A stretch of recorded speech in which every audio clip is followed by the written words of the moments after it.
Hello everyone. I want to talk to you today about how does your garden grow? How does your garden grow? In today's passage, Jesus tells a parable about gardening, so I thought some information about plants and soil and gardening would certainly be appropriate.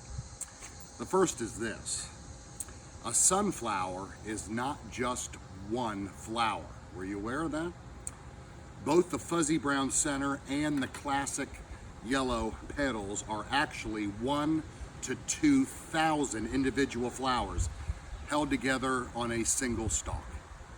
Another interesting gardening fact is there are more microorganisms in just 1 teaspoon of soil than there are people on Earth. I think that's fascinating. That fact might make you a little bit itchy, but microbes are important for keeping your soil, of course, full of nutrients. Third, plants really do respond to sound. Talking to plants help them grow is a well-known, of course, wives' tale, but studies have shown that vibration like music or perhaps even the sweet sound of your voice, can definitely affect plant growth. Plus, the Mythbusters, we've all seen that show, I think, or most of us. It's admittedly a bit non-scientific, but what they did on that show is they compared a silent greenhouse to one where they piped in a voice soundtrack and found that plants in the latter grew more. Fourth, butterflies might be more attracted to your weeds than your flowers.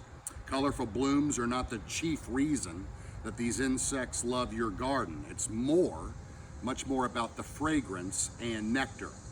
According to the Smithsonian Institute, new popular flowers have been bred for enhanced color and size, but they have often lost their fragrance in the process. So, everyday weeds like dandelions and clovers might actually be the most appealing things in your yard to butterflies.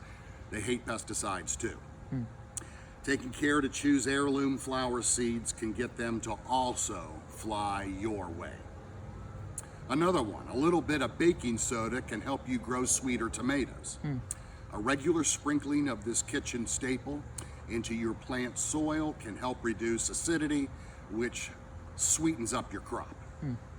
Another one, some of your favorite fruits are actually in the rose family.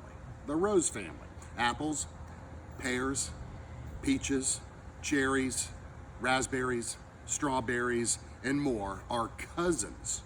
Cousins to the long-stemmed Valentine's Day variety of roses. And lastly, you don't need to be a dedicated composter to reap similar benefits. You can call it cheating, but applying used coffee grounds, eggshells, chopped up banana peels, and other organic matter directly to your soil, no composting required, can offer plants nutrients as they decompose. And for already growing beds, scatter and bury the items within the first few inches of soil. During the past few months, as many of you are well aware, many people have turned to gardening activities as they have remained at home more than ever. I know Lori and I have. The mulch you see behind you, we had to search high and low for. Everyone was sold out of mulch and shovels. The reason given to us was simply because that's what everybody's doing now, is gardening.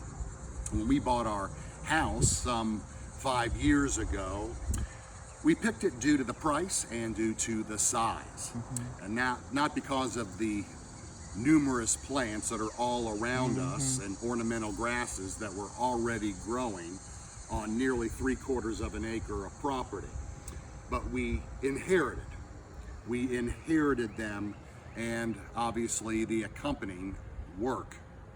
One of the flower beds in the front yard became so intermingled that we decided to dig up the plants and the weeds and plant some grass seed. It sounds simple, doesn't it? Well, just prepare the soil. You spread some Scott's Easy seed, water daily, and just sit back and watch the grass appear. Well, I'm here to tell you it's apparently not that easy. We still haven't grown a single blade of grass in that patch, and we're not exactly sure what to do now other than pick weeds.